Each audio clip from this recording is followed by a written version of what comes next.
2020년 12월 월가는 충격에 빠졌습니다. 아무도 주목하지 않던 여성 펀드 매니저가 워런 버핏의 수익률을 넘어선 겁니다. ARKK ETF의 연간 수익률 157%, 같은 기간 버크셔 해서웨이는 2.4%였죠. 68세의 캐시 우드는 하루아침에 스타가 됐습니다. 테슬라맘, 혁신의 여왕이라 불렸죠. 2년 후 ARKK는 80% 폭락했습니다. 그래도 캐시 우드는 흔들리지 않았습니다. 혁신은 5년을 봐야 한다. 파괴적 혁신의 인생을 건 여인, ARK 인베스트의 이야기입니다. 캐서린 더디 우드, 캐시 우드의 본명입니다. 1955년 LA에서 태어나 아일랜드계 가톨릭 가정에서 자랐죠. 아버지가 군인이라 이곳저곳 옮겨 다니며 유년기를 보냈습니다. 노트르담 대학을 수석으로 졸업했지만 1970년대 월가는 여성에게 기회를 주지 않았죠. 1977년 캐피털 그룹에 경제 분석가로 입사한 게 시작이었습니다. 3년 뒤 제너캐피털로 옮겨 처음으로 포트폴리오를 운용했죠. 하지만 진짜 전환점은 1998년이었습니다. 헤지펀드 동료들과 얼라이언스 번스타인으로 함께 이직하며 18억 달러를 운용하게 됐습니다. 얼라이언스 번스타인에서 12년간 글로벌 테마 전략을 이끌었습니다. 50억 달러 규모로 키웠죠. 하지만 2008년 금융위기 후 회사와 갈등이 생겼습니다. 캐시 우드는 혁신 기업에 투자하고 싶었지만 회사는 안전한 대형주를 원했죠. 2012년 57세의 나이에 사표를 던졌습니다. 그리고 2014년 1월 ARK 인베스트를 창업했습니다. 노아의 방주에서 이름을 따왔죠. 혁신의 홍수가 올 것이다. 우리는 투자자를 방주에 태울 것이다. 종교적 신념이 강한 그녀다운 네이밍이었습니다. 캐시 우드는 매일 아침 기도로 하루를 시작한다고 알려졌죠. 초기 자금 조달은 쉽지 않았습니다. 나이든 여성이 만든 신생 운용사를 믿는 사람이 적었죠. 빌황이 초기 투자자였습니다. 일본의 니코 자산운용도 합류했죠. 그렇게 간신히 500만 달러를 모아 시작했습니다. 2014년 10월 31일 ARKK가 출시됐습니다. ARK 이너베이션 ETF, 파괴적 혁신 기업에만 투자한다는 콘셉트였죠. DNA 시퀀싱, 로보틱스, 인공지능, 에너지 저장, 블록체인. 당시엔 생소한 분야들이었습니다. 첫 해 운용자산은 겨우 1,000만 달러였죠. 캐시 우드의 투자 철학은 독특했습니다. 5년 후를 본다. 현재 밸류에이션은 무의미하다. 혁신 기업의 성장은 지수함수적이다. 월가 애널리스트들이 분기 실적을 분석할 때 그녀는 10년 후 세상을 상상했죠. 2016년 역사적인 예측을 했습니다. 테슬라 주가가 4,000달러까지 오른다고 발표한 겁니다. 당시 테슬라는 40달러였죠. 월가는 비웃었습니다. 망상, 사기 같은 표현까지 나왔습니다. 하지만 캐시 우드는 테슬라 지분을 계속 늘렸죠. ARKK의 운용 방식도 혁신적이었습니다. 완전 투명 공개였죠. 매일 저녁 모든 매매 내역을 홈페이지에 공개했습니다. 어떤 종목을 얼마나 사고 팔았는지 누구나 볼 수 있었죠. 크라우드 소싱 리서치라는 개념도 도입했습니다. 외부 전문가 의견을 적극 수용했죠. 2017년부터 조금씩 주목받기 시작했습니다. 비트코인이 폭등하자 그레이스케일 비트코인 트러스트를 매수했죠. 당시 유일하게 암호화폐에 투자한 ETF였습니다. 엔비디아, 스퀘어 같은 종목도 남들보다 일찍 담았습니다. 2020년이 ARKK의 해였습니다.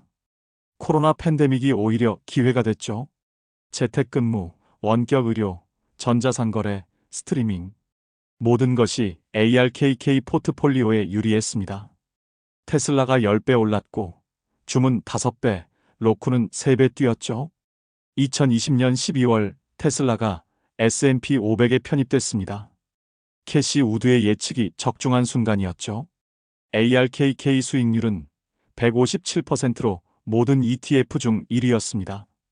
운용 자산이 하루 10억 달러씩 늘었습니다. 연말 기준 250억 달러. 1년 만에 25배 성장이었죠. 언론이 열광했습니다. CNBC, 블룸버그, 월스트리트 저널이 연일 캐시 우드를 인터뷰했죠. 밀레니얼의 워런 버핏, 테슬라의 여왕 같은 수식어가 따라다녔습니다. 레딧 월스트리트 배치에선 캐시 언니, 머니 프린터라고 불렀죠. 2021년 2월은 정점이었습니다. ARKK 주가 159달러, 운용자산 280억 달러. 하루 거래량이 SPY 다음으로 많았죠. 한국 서학개미들도 열광했습니다. 캐시우드 따라하기가 유행했죠. ARKK가 사면 따라 사고 팔면 따라 팔았습니다. 하지만 2021년 2월부터 균열이 시작됐습니다. 10년 만기 국채금리가 급등했죠. 성장주, 특히 적자 기업들이 폭락하기 시작했습니다. ARKK 주요 종목인 펠로톤 마이너스 90%, 텔라당 마이너스 85%, 줌 마이너스 80%, 도미노처럼 무너졌습니다. 2022년은 재앙이었습니다. 연준이 금리를 제로에서 5%로 올렸죠. 나스닥이 마이너스 33% 떨어질 때 ARKK는 마이너스 67% 폭락했습니다. 주가는 35달러까지 떨어졌죠. 운용자산도 70억 달러로 쪼그라들었습니다. 캐시우드 버블, 혁신이라는 환상 같은 조롱이 쏟아졌습니다. 그래도 캐시우드는 물러서지 않았습니다. 오히려 더 공격적으로 나갔죠. 지금이 기회다. 혁신 기업들이 헐값에 거래되고 있다. 테슬라를 추가 매수했고 로쿠, 블록 같은 종목도 늘렸습니다.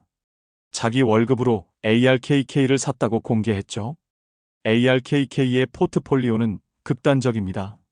상위 10개 종목이 전체의 75%, 테슬라 14%, 로쿠 9%, 코인베이스 8%, 블록 7%, UiPath 6%.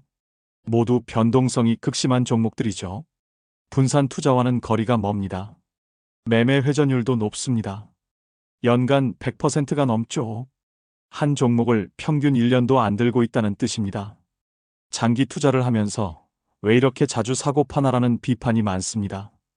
캐시우드는 혁신의 속도에 맞춰 포트폴리오를 조정한다고 반박하죠.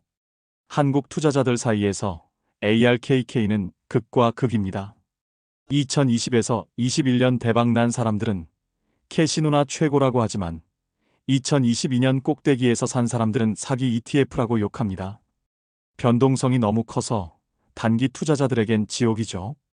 2023년부터 조금씩 회복하고 있습니다. AI 붐이 일자 ARKK도 반등했죠. 엔비디아는 없지만 AI 관련 중소형주를 많이 보유하고 있습니다. 2024년 테슬라가 다시 오르며 ARKK도 50달러를 회복했습니다. 여전히 고점 대비 마이너스 70%지만요. 캐시우드는 여전히 낙관적입니다. 2030년까지 AI, 로보틱스, 유전자 편집, 블록체인, 에너지 저장이 40조 달러 시장을 만들 것이다. ARKK는 그 중심에 있다. 테슬라 목표가도 2,000달러로 유지하고 있죠. 또 다른 10배를 예측하는 겁니다. ARK는 다른 ETF도 운용합니다. ARKQ, ARKW, ARKG, ARKF 모두 테마형 혁신 ETF죠. 하지만 ARKK가 대표 펀드입니다. 가장 크고 가장 유명하며 가장 논란이 많죠. 비판은 계속됩니다. 펀드 규모가 너무 커서 소형주를 사면 가격이 왜곡된다는 지적이 있죠. 수수료 0.75%도 비싸다는 평가입니다. VO의 25배죠. 무엇보다 혁신이라는 모호한 개념으로 도박을 한다는 비난이 많습니다. 하지만 지지자들도 많습니다. 캐시우드는 미래를 본다. 단기 변동성은 장기 수익의 대가, 혁신 없이는 성장도 없다는 옹호론이죠. 실제로 ARKK 출시 이후 연평균 수익률은 여전히 플러스입니다. 롤러코스터를 탔지만 결과적으로 올랐다는 거죠. 캐시우드의 말이 인상적입니다. 나는 70세다. 은퇴할 나이지만 일하는 이유가 있다. 파괴적 혁신이 세상을 바꾸는 걸 보고 싶다. 그리고 투자자들이 그 과실을 나눠 갖길 원한다. 종교적 신념처럼 혁신을 믿는 사람입니다. 그런 면에서 ARKK는 ETF라기보다 신념입니다. 미래는 다르다는 믿음, 혁신이 모든 것을 바꾼다는 확신, 단기 고통은 장기 보상을 위한 대가라는 철학. 그래서 천국과 지옥을 오가는 겁니다. 157% 상승과 80% 하락. 그게 ARKK의 숙명이죠. 2024년 말 기준 ARKK는 다시 주목받고 있습니다. AI, 로봇, 자율주행이 현실이 되고 있으니까요. 테슬라가 로보택시를 선보였고 유전자 치료제가 승인받고 있습니다. 캐시 우드가 말한 미래가 조금씩 다가오는 중입니다. 믿음과 의심 사이에서 춤추는 ETF.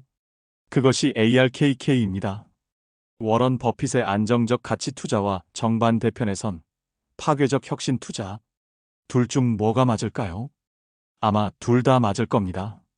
투자의 정답은 없으니까요. 다만 ARKK를 선택한다면 안전벨트를 단단히 매야 합니다. 롤러코스터는 이제 시작일 뿐이니까요.